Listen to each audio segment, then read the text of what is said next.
Our symptoms are invitations to tell us what needs healing and how. The absence of symptoms may be a suppression of those messengers.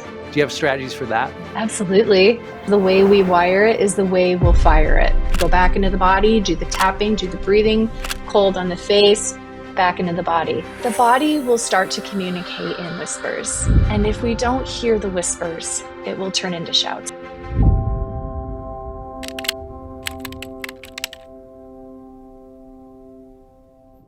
Dr. Nicole Cain is an incredible teacher. I've been following her. Her message about anxiety, her message about finding our own healing, her message really couched in her expertise in clinical psychology and EMDR. Her approach, I think, to healing and to conscious development are things I really connect with. And I'm so excited because this is the first time I've gotten to interview her and getting to share this message about emotional freedom with you from an actual expert in this topic. So versus a coach, having somebody who understands clinical psychology, I think she's going to bring a whole different perspective to us today. And I love her energy too. So Dr. Cain, how are you today? I'm so good. I'm really happy to be here. Thank you, Brendon. How cool is this? We're doing it. This is amazing. This is the best. What a more amazing way to spend our time than to talk about these important topics with great people. I love it. And I knew emotional freedom was going to be a big topic. I probably didn't know how popular it would be with the Growth Day audience watching us right now across the app and online. So this is penetrating, and I know this is so much of your work is really helping people with some of these topics, especially when it comes to like anxiety and overwhelm and panic. And I love how you take them on. So first, maybe you could share a little about your journey because we haven't had you on Growth Day before and what brought you into a love of these topics. And then I'll jump in with some specific topical questions that I hope will help people find their freedom in this area. Emotional freedom is absolutely the most important thing. And so I'm grateful for the opportunity to share my story. Is it began when I was very little, and I came from a family where there was years and generations of stress and fear and poverty and lots of cycles of trauma and abuse. And my goal, my role in the family was to try to help heal my loved ones. And so I started out, I was going to go and be a doctor, but I had a lot of health stuff that was going on. By the time I was a freshman in college, I was on 6 prescription medications and I wasn't any healthier. And I had found that there's this pattern of relinquishing my freedom, relinquishing my power to the authority, to believe that I didn't know the best that I needed for my mind and my body, but rather bringing my heart to the doctors and the counselors and the adults in my life, bringing my heart and my hands to them and asking, can you please fix me? I'm broken. And it didn't work and I wasn't getting better. And so I decided I don't know if I can believe in the medical system as it is, but I really could be I could be a counselor. And so I went to counseling school, and my goal was to prove myself wrong, to prove to myself that people can be free from anxiety, that we can take back our power and control. And I learned, and everything was going wonderful. And I got off of all those prescription medications, and I was like running around telling the world, yes, you can be free. But what I didn't know was what I didn't know. And the body will start to communicate in whispers. And if we don't hear the whispers, it will turn into shouts. And that's what happened to me. And I call it the rock bottom, that kind of dark circle. And I hit that dark circle. And I started to turn to all of the things that I had learned to tell my patients about. I was like, okay, we're going to do herbs and EMDR, and we're going to do Ayurveda, and we're going to do mindfulness and exercise and yoga and positive thinking and prayer and supplements and functional medicine testing. And nothing worked. And Hmm. I found myself in absolute despair. I was having constant panic, constant anxiety. I wasn't sleeping. I felt like I had no freedom. I had no control. And then I learned something that's really profound and really powerful. And it's that our symptoms are invitations to tell us what needs healing and how.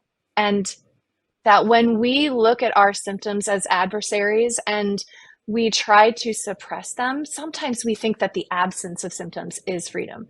But the absence of symptoms may be a suppression of those messengers. And Mm-hmm. so when I stopped and I looked at my symptoms and I said, what is it you're trying to tell me? That's when I got my life back. And that's been my mission ever since, is to help people find emotional freedom in the paradox of looking at our symptoms and befriending our symptoms. So So I'm eager good. to hear how Yes. that lands with you and your audience. Yeah, I think it's great. I think awareness is the first stage to all change. And Yes. if I talked about this concept today, I call it the 4Ds with our emotions. We are often, denying them, detaching from them, debating them, or we are driving from them. And none of those are right, but all of them require a certain level of awareness to what's happening. And I think most people, when they lack that awareness, when they don't listen, when they don't sense them, when they don't explore them, then those things unconsciously start driving us a little bit more and bringing a little bit more conscientiousness, reflection, and work into it. I think is always really, really, really powerful. When you're working with somebody, and I know your specialty, especially recently, I saw this and I was so excited to ask you about it. I was like, okay, I got to just go there right away with her, because it's a word a lot of people don't use or are scared to approach, which is, what do you do when you feel the emotions of panic? Which I love that phrasing, because often in my industry, we talk so casually about fear. And I think in mental health, we become so casual about the topic of anxiety, unfortunately, even though that is, I think, should be spoken about very specifically. Panic is not something even people think about or want to, though panic attacks is common. You're approaching it in a very unique way, I thought. What first made you think of exploring this area more deeply? And then also, let's get into okay, if someone's feeling this sense of panic consistently in their life, what should they do? Yeah. I think of panic and anxiety on a spectrum, and where anxiety is just a little bit of autonomic arousal, which may be that kind of fight, flight, freeze, a little bit of your heart rate picking up, your breathing is faster, your thoughts may going a little bit faster. And then as we go up that continuum, those symptoms intensify. And I teach people about it in the terms of a stoplight. So green is when you're feeling really good. You may be kind of excited, you're in flow, you're happy, your body feels good. And then there's that pay attention zone, and it's like, ooh, something's a little bit off here. I'm noticing it. Mm-hmm. And then if that continues, then we get into the yellow zone, which are warning signs that our body is shifting into a more stressed state. And then I teach about the wonky zone, and the wonky zone's where you got to hit it, because if you don't stop that process, then it's going to go into sheer panic. And that's the red light zone. And the strategies that will work will depend on what zone you're in. And one of the biggest things I hear people say is, I had a panic attack and someone told me to do deep breathing, or I'm feeling nervous. And so I was given a benzodiazepine like Xanax by my doctor. Now I feel like a zombie. And so I think the Mm-hmm. first thing is to recognize that panic exists on a spectrum from just mild arousal to crisis.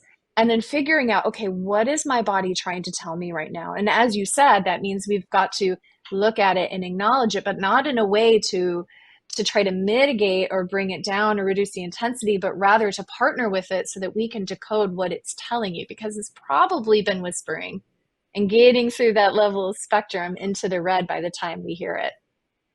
Uh, that's good. That's good. So it's like being aware of your sensations as we're going. And when someone is that panic, it's interesting you mentioned about like breathing. Sometimes that's a little too late. It's a great coping mechanism, but gosh, I wish we could have got to it 4 blocks ago, to use your metaphor. And so what is that range of knowing, okay, I'm going from yellow into red, and what can I do? What can I say to myself, or physiologically, what can I do to, instead of going from yellow into red, but maybe maintaining going back into green? Like, what is that coping strategy, or that approach, or that thought process, or that biological thing you can do? Because I know you teach all of it. What do you recommend for those folks to stop that slide into crisis and into the red zone? Your best bet is going to be the vagus nerve hack. Are you probably studied this, yes? Yes, tell me more, but tell this group this. We don't usually use that language, Yeah. but yes, we understand. Yeah.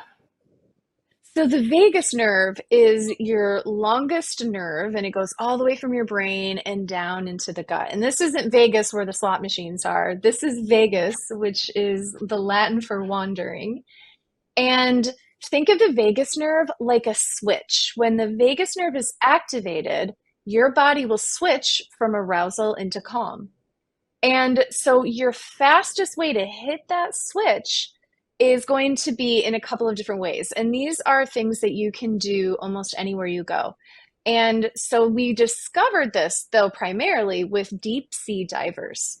And so we saw that when deep sea divers would jump into the water and they would go deeper and deeper, that they would get a dive reflex. And we've seen this in the research for DBT, dialectical behavioral therapy. And we see that when this reflex kicks in, that people are calmer, their heart rate slows down, their blood pressure drops, their body temperature drops, they're just more calm. And so we have ways that we can hack that now. And so if you're in the green zone, those strategies, taking a nice breath, will work. If you're in the yellow zone, that might even work.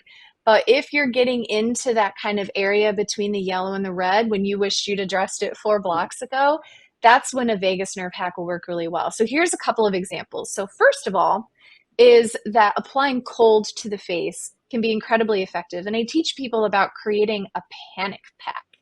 And a panic pack would be a little bag or a fanny pack or a purse. And this will contain things that you can use in the moment that a crisis strikes. Like, obviously, we want to be Mm. doing the work ahead of time, but we can't always predict it. So cold is a very good stimulator for vagus nerve. And so they used to teach about sticking your face in a bucket of ice water, but let's face it, we don't all carry around buckets of ice water. And so a better option is you can pop online and they have chemical freeze packs, and you can break that and it gets really cold, and then you can apply it to your face around your eyes, and that will stimulate the vagus nerve. Another hack for the vagus nerve is to extend the exhale. And extending the exhale may be that you breathe in for 4 counts, you hold your breath for 4 counts, but then you extend as hard and as long as you can. So it might look something like hold at the top and then and the vagus nerve goes through the diaphragm. And when you extend that exhale, it activates the vagus nerve and it calms the body. And I'm the kind of person that wants to see it to believe it. I'm like, oh, don't tell me to just extend the exhale. I want the real stuff. But we've seen in the clinical literature, the research in trauma-informed science, that this actually does go straight to the speed of the heart, calms the heart rate, slows it down. And so I have an exercise that I call the 3-minute hack. And I would love to share it with you because it's something that you can do Yes. if you're about to go on stage or if you're about to have a meeting or you're freaking out. May I? Yes, please do. Okay. Yes. So you're sitting there, and as you're listening to this, wherever you are, you can, if you're driving, pull over. But if you're just somewhere where you can go to the bathroom or just go somewhere private for just a minute, what I want you to do is to sit down and you're going to butterfly hug. And then you're going to just slowly tap back and forth. And this slow tapping back and forth has a couple of reasons that we do it. One is that when you tap yourself, you're telling the brain, I'm here right now. And then we are crossing the midline and making the butterfly. And so that starts to activate the different areas of the brain. Sometimes our brain gets stuck. Mm. We get in a loop and our nervous system is stuck. It's like a car engine trying to start, right? So we're crossing the Hmm. midline. And we see this in EMDR, right? We know that there's that bilateral stimulation, but you can do this on your own. So you go into the bathroom or wherever you have privacy, you sit down and you start tapping and you close your eyes and you're going to do that vagus breath because we got to get into the body, because when we get aroused, our logical brain gets less activity. And so our logical brain isn't really online, it's our emotional brain. Our emotional brain's like, tigers are coming, we're freaking out, just run away. So we got to get back in the body. We got to get back in that logical brain. So you're going to start hacking your vagus nerve. You're going to just take some breaths. You're going to tap, right? And then you're going to ask yourself, when was the earliest time I remember feeling this way? And you're going to allow your mind, allow your body to take you back to that earliest time. And I guarantee you that almost every time that it's not you that's getting activated, it's a past part. Because stress, Mm. trauma, adversity gets stored in non-logical parts of the brain, the body, and the nervous system. And so when we get activated, it may not have anything to do with what's going on right now. Maybe it's something someone walked by and they were wearing a cologne or a perfume, or the way that the lighting came in the window. It could be anything, right? So you're tapping, you're breathing, and you're asking yourself, when was the very first time that I noticed feeling this way? And then you'll notice an image or a memory or a thought. And then what you're going to do is you're going to timestamp that. You're going to say, I hear you, I honor you, and I want you to know that I'm an adult now. And it's whatever year it is. We're recording this in 2024. You say, I hear you, I honor you, but I want you to know it's 2024 and now I have resources that you didn't have. And I want you to know that I've got your back and that you don't have to be stressed or angry or scared. And I want you to trust me that I've got this. And so then you're honoring those parts of the brain, you're honoring those parts of the nervous system. And this is part of recalibration of the nervous system. This is repatterning a nervous system that's been stuck in a trauma loop. And by activating that and acknowledging not just where you are in the moment, but where that came from, that is emotional freedom. That's So tell me, smart. how's that landing? Yeah. That's smart. Yeah, it's really smart. First, I love that you're activating breath and body. We were talking about Yeah. today, sometimes when emotion comes in, I was sharing how there's ways that you can interrupt it pretty well. First is like, if it is logical, going into asking, what role am I in right now? So an emotion comes up, and if I act from that emotion, it might not be the healthy thing in that role.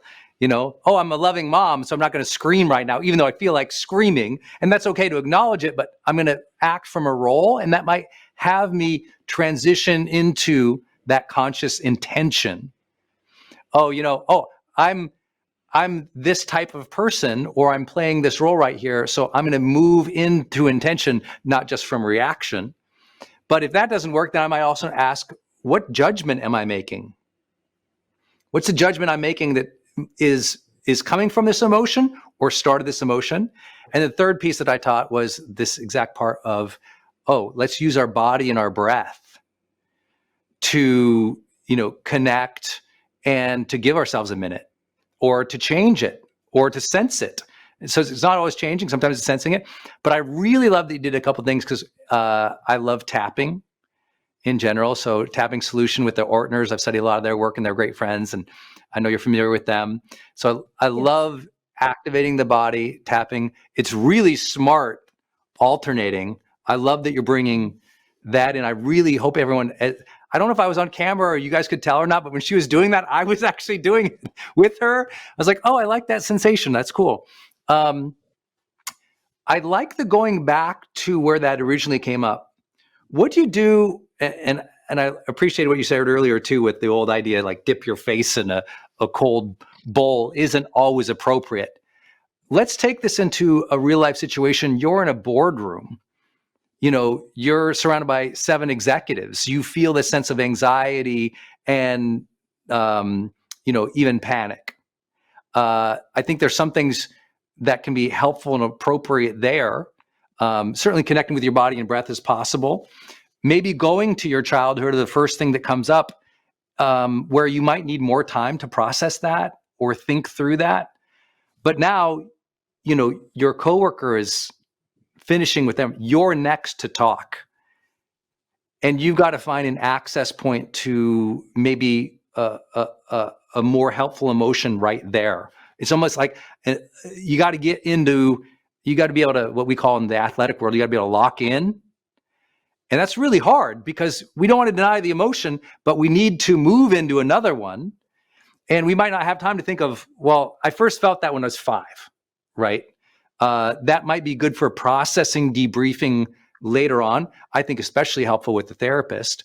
But in the moment of need, what could we do if we are able to access breath and bodies, or another, something we could speak or say to ourselves? Is there something you have found that can bring me into the moment and into that capable part of ourselves to deal with the situation at the hand? I know this is sensitive because there's an approach you might take it with a therapeutic perspective, but you also have to work with people in those moments. Like you mentioned backstage, I might not have the time.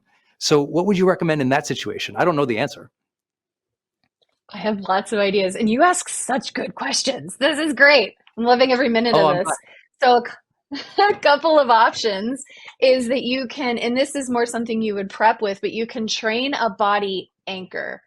And so, one thing that I've worked with a lot of high performing clients before who are wanting to prepare for a big pitch or a big speaking engagement or something where they like need to be able to use it effectively. And this comes a little bit out of Ericksonian hypnosis, where the brain is very associative.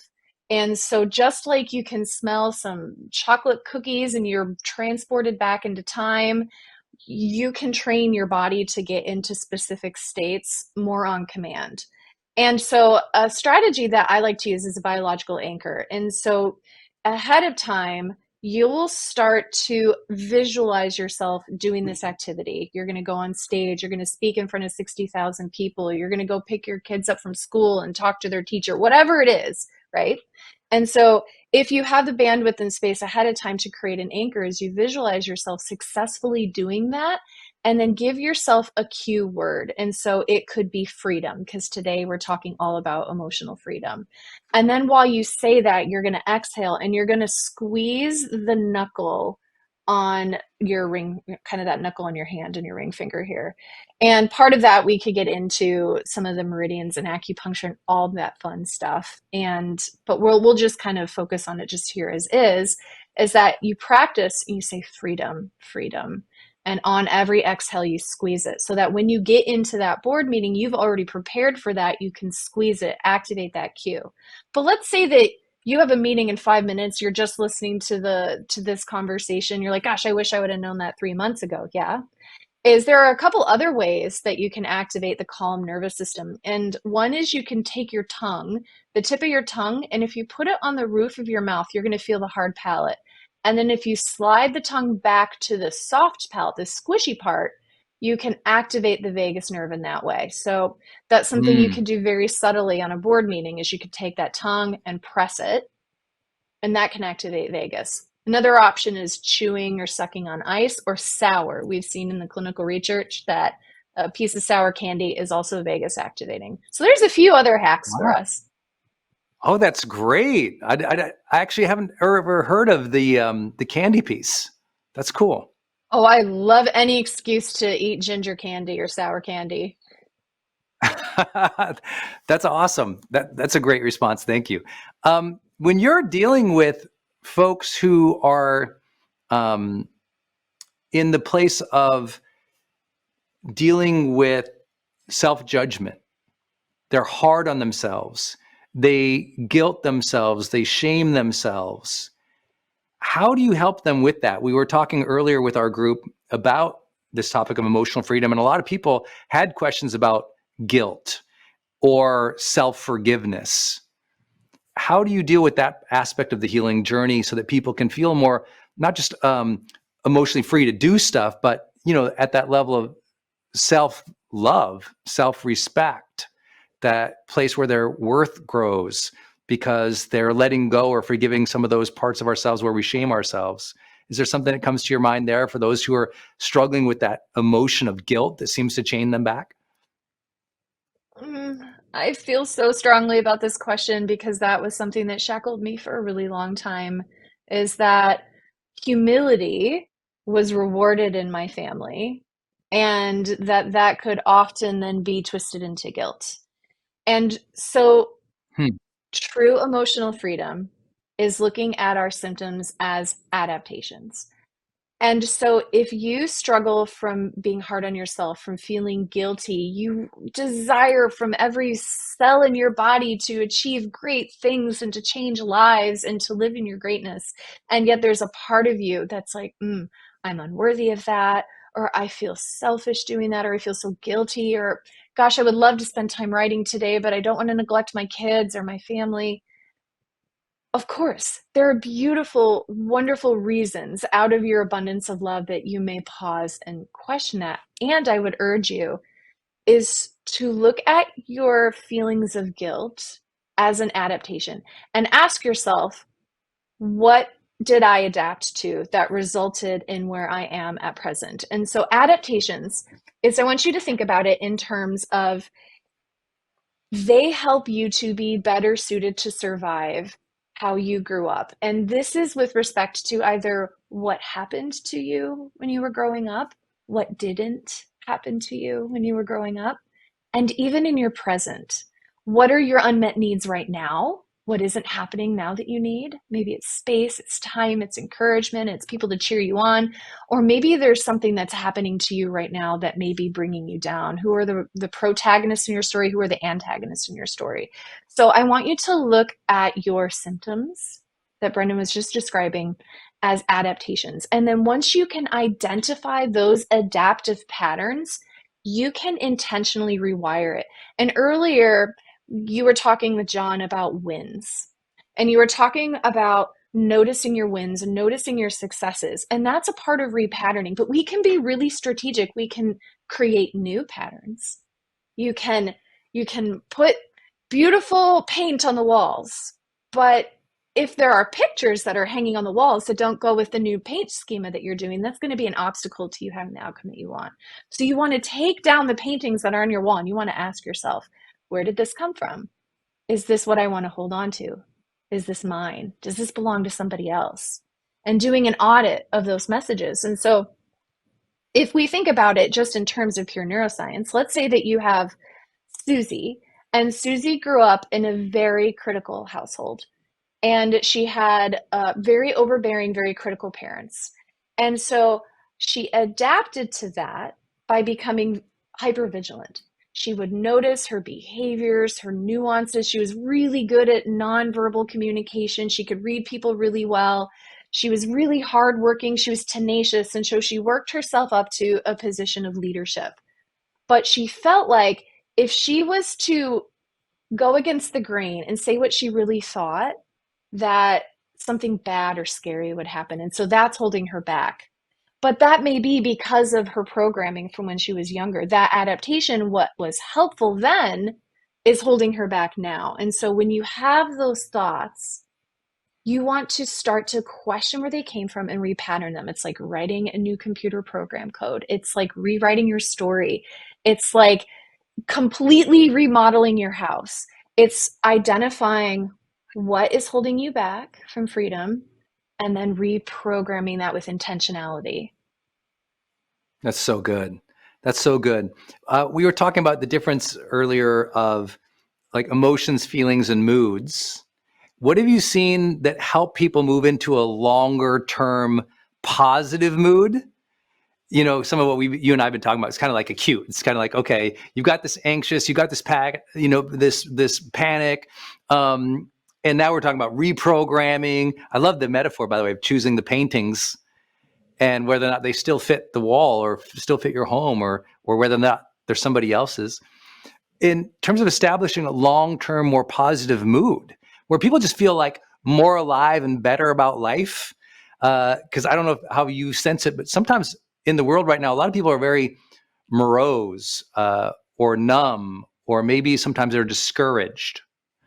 And those aren't necessarily bad things, but they're certainly not the positive range people want to feel. That sense of enthusiasm, love, passion, aliveness, vibrancy.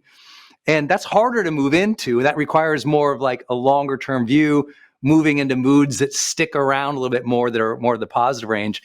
What are some things that you've recommended or help people put together a plan so that their enduring mood is better than, it has been, even if they have those acute, negative emotions or responses, but their overall mood improves? Do you have strategies for that? Absolutely. What's coming to mind as you're saying that is the way we wire it is the way we'll fire it. And so that's back to the programming, right? And so if you've been programming your mind, your body, your nervous system, and your other systems to be morose, then that's what your body is going to continue to produce. And I could go down a whole rabbit hole. I'll just do a little peek into the rabbit hole of Alice's rabbit hole, if you will, and then we'll come back to Yes. that. Because what I want us to attain, and I truly, from the depths of my soul, believe that you can. All of us have the potential. And you have to create the bullseye. So in my very first session when I teach my clients is you create the bullseye. What does it look like? And I want you to have freedom where you are living in your mind, your body, your nervous system, and your spirit in such attunement that you can use that vessel that you live in to reach your loftiest goals of potential, that you can live and exist in such a way that obliges wonderment from those who look on, and they can say, how did you do that? What is the formula? How can I live like that? That's freedom. And we can do that by taking a whole person approach. And so when we understand and we get really concrete with it, it's about being really empowered and educated and informed. And this is what I love about your work, is that you teach people this. You bring on these brilliant guests that teach people this. And then we take ownership. And it's like the story I was telling at the very beginning about how I was relinquishing my control to the authorities. And then I ended up becoming the authority, but rather you taking back your authority, right? And learning about what your mind, your body, your nervous system says. Because, we think about Susie, who we were just talking about, and she was hypervigilant in some ways. And so her body produces stress, right? So we have cortisol. Cortisol suppresses inflammation. Suppressed inflammation changes the gut. And then now you have less of an immune system surveillance in the gut. And then you have pathogens can take over, like yeast and dysbiotic bugs. And now we have inflammation in the gut that causes leaky fenestrations. So it's kind of like gaps, right? So then all these particles and inflammatory cells and things that aren't supposed to be escaping out of the gut, that shouldn't be there to begin with, are now in the bloodstream. And they say leaky gut, leaky brain. And so now the brain is being exposed to these things. And then we get inflammation in the brain, and inflammation triggers the amygdala to say, oh my goodness, we're in danger. And then when the amygdala does that, now our hormones are changing and our melatonin is changing and our gut bugs are changing. And as you see, it's this whole domino effect. And so when we're talking about long-term longevity and joy and wonderment, is we're talking about what can I do as a whole person to promote healing? And is this life-giving? Or is this something that may be a detour from life-giving? And so this is about how you think. This is about your belief systems. This is that top-down model. This is my thoughts, my beliefs, my self-talk, my visualizations, but it's also bottom-up. And that's that process of listening to the body. I'm noticing that I have gut anxiety. I have churning and butterflies in my gut. So let's do some gut work. Let's pay attention to the gut. And then what we'll see is step-by-step sequential change. I really appreciate the 10% Happier podcast, because sometimes I see this a lot with my clients, is that sometimes when we're improving, that if I'm not anxiety or panic free, then I'm failing and it's not working. Yeah. And I can't get better. And so what I really appreciate is if you can write down that bullseye and then write down where you are, and then be patient with the process and calculate your wins as you go and intentionally repattern, because step by step you will get there. And then dopamine comes from effort as opposed to outcome. And so if you can do what you were teaching, you and John were teaching, Brendon, is that we can then reward effort, and then dopamine helps us feel happy, more motivated, and then you'll start building joy, and then that joy will compound on itself. That's great. That's great. I love how you use that phrase. I hope everyone captured it. It was like bottom up. And she's talking about like beliefs and self-talk coming from up here, more cognitive, if you will. And then, bottoms up, meaning biology, sensing the body. I think that's so important because so many people disconnect mind and body, and they don't really understand how both of them have to be utilized to do what she was talking about, which is create anchoring and conditioning so that what fires together is intentional. You've built that conditioning. I think that's so important for people. Also, I just want to tap into what she said about the idea that these are 10%. These are small wins. These are things. I think that the unhealthy expectation people have is they're never going to have a bad Monday again. And it's like, you're going to have bad Mondays. You might be extremely happy. You might be in love. You might have six-pack abs. You might be a billionaire. You're still going to have bad days and acute emotions. And if we don't realize those are always there, that's one reason I was always attracted to like Eastern philosophies that said there's suffering in life. There will always be suffering. You will never have a year where you don't suffer something, that there is discomfort, there is hardship, that humanity involves suffering, and we can learn to deal with that and anticipate that and sense that with honor versus fear or the false expectation that it should never be there.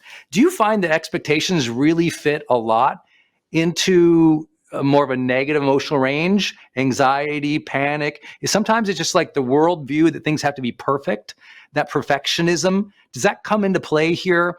I don't think I'm very good about talking about that perfectionism part, but I feel like some people, that stranglehold on expectations can really bring up a negative Absolutely. experience. How do you talk about that or work through that with Yeah, people? that's really insightful. And I absolutely see that. And I see that especially with anxiety and even OCD, people who struggle with Hmm. this obsessive compulsive, where it needs to be perfect, or I need it to be this way. And so then we see some of that rigidity, and that rigidity, that black and white thinking, is often an indicator of stress. And so let's talk a little bit. We haven't gotten into the brain part of the brain science as much. We've been having a lot of fun with the nervous system and the gut. And so with the brain, we have all different parts of the brain. And one of the parts is, we call it the executive control network. And so think about this as a group of people in your life who are really good at getting things done. They think critically. They're your executive team, right? They're thoughtful, they're analytical, they're in control. So you have different parts of your brain that they all light up, and they're your executive team. And then we have another group of parts of your brain. You have another group of helpers on your team, and they're the default mode network. And these people are the ones that are creating cruise control, self-driving vehicles. They're like, we're chilling. We're not even paying attention to what's going on around us. We're just kind of cruising along. And so what happens with the brain is that when we are in an activated state, and this could be excited, this could be a very excited state. It could be like, I'm getting married tomorrow, I'm really excited. Or it could be like, oh my gosh, I have to go to court, whatever it is, right? And so when you get aroused and your nervous system is activated, you're going to find that your executive team takes back seat to your default team. And so when that default team is on board, when your default mode network in the brain is activated, it's going to be more self-referential, which means you're going to think about yourself more, you're going to analyze yourself more, you're going to question yourself more, you're going to notice every little sign and symptom in your body. You might find that you dissociate or depersonalize. And so just personalizing is like, I feel like I'm not in touch with my body. Or maybe you dissociate where you feel like you're not in the room. And so we find that when we're stressed, we tend to be more on autopilot, which is good, because if you're running from a tiger, you don't want to analyze where the tiger came from and it's how many whiskers it has. You just want to get to safety. You don't want to think about it, just run. And so fight, flight, freeze, our ancestors who were good at that reproduced, and we came along.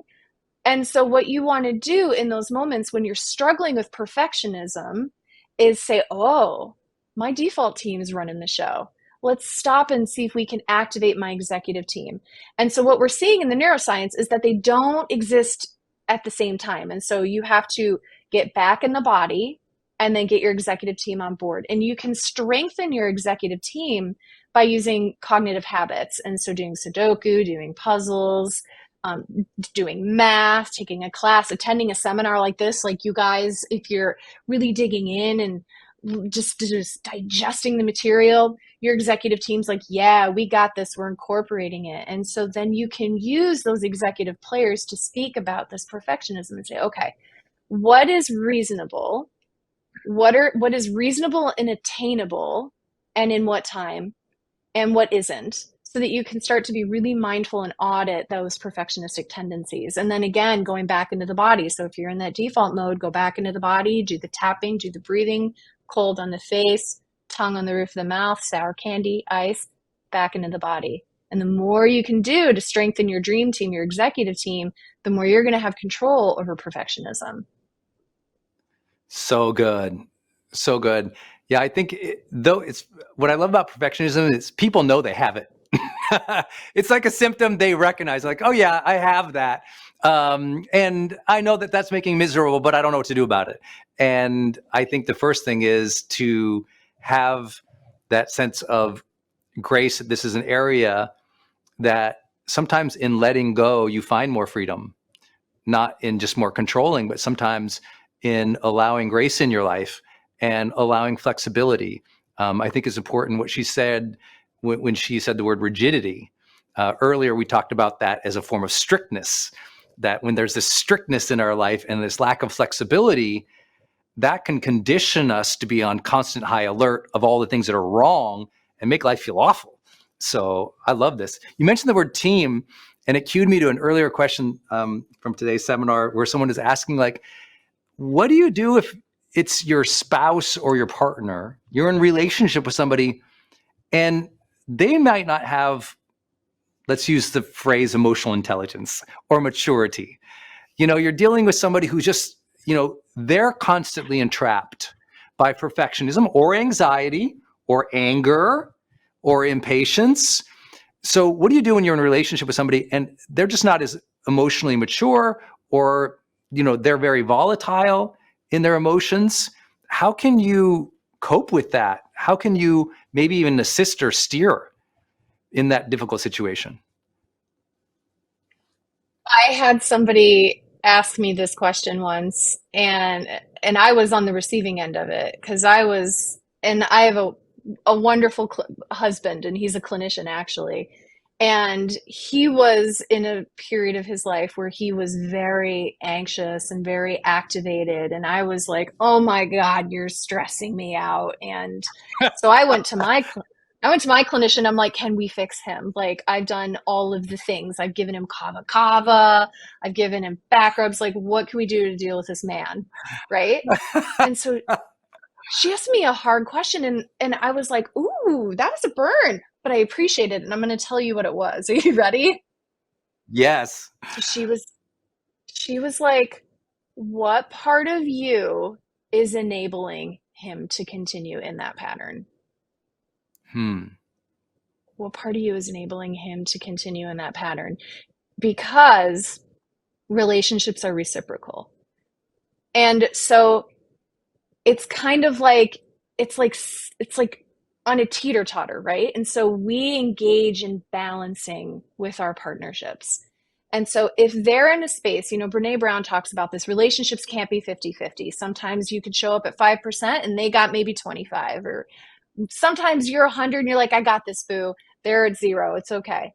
But if you're finding that there is a long-standing pattern where you feel like you're giving 95% and they're really struggling, is there a part of you that's enabling the maintenance of that dynamic? And if there is, what is that an adaptation to for you? What need are you getting met by maintaining that?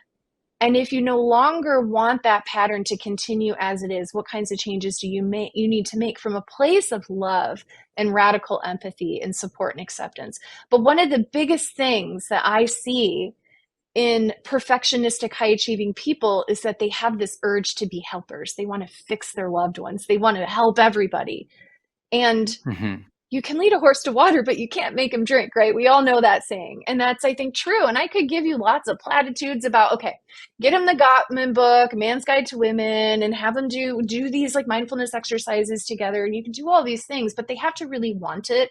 And you want them to do it for them and not for you, so that they can really take ownership of that. And so in that process, if you have a loved one, or maybe even a colleague or a boss even, or somebody who's really in a struggling spot, is they're a part of that dynamic where you can take your control back, take back your freedom and your power in order to make a positive ripple effect that could benefit them. But really, what is it that you need to own? And I know that's kind of like a hard swallow, but boy, that was life changing. And I actually said that to him, and he was like, "Oh, dang."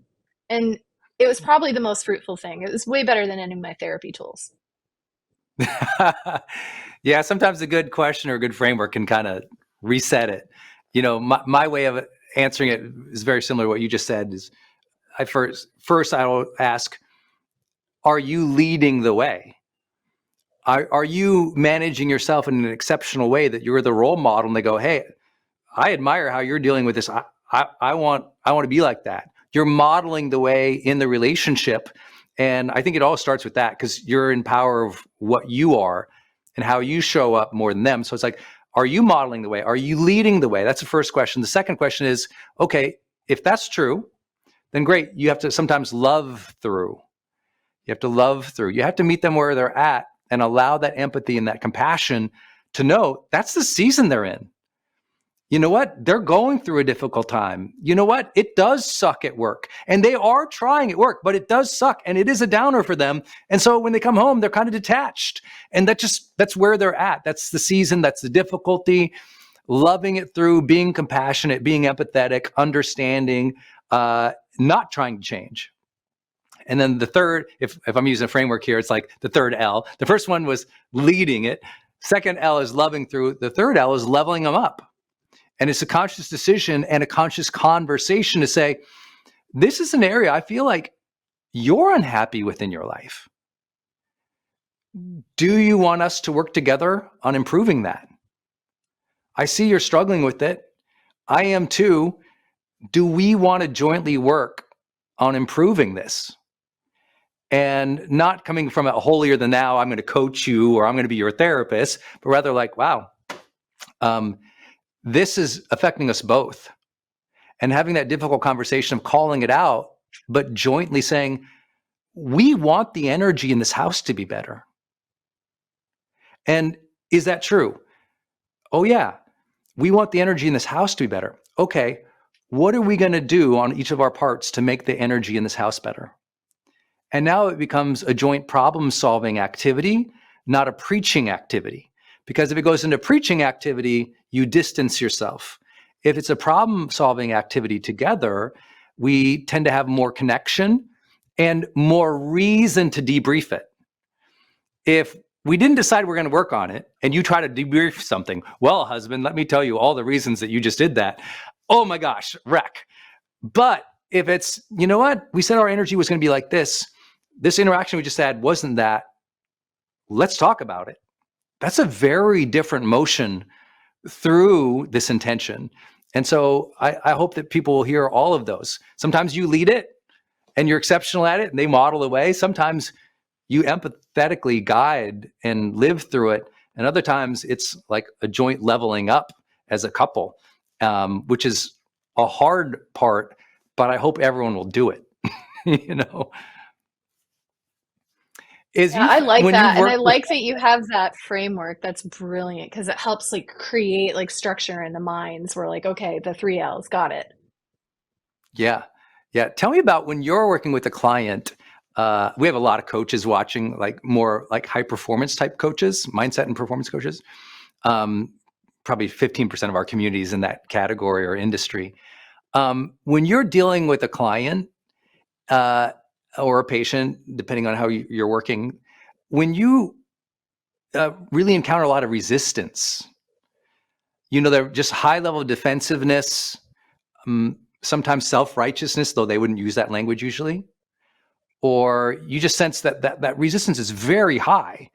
What are some things that you do in your practice to help like break through that? because I know a lot of people are also listening.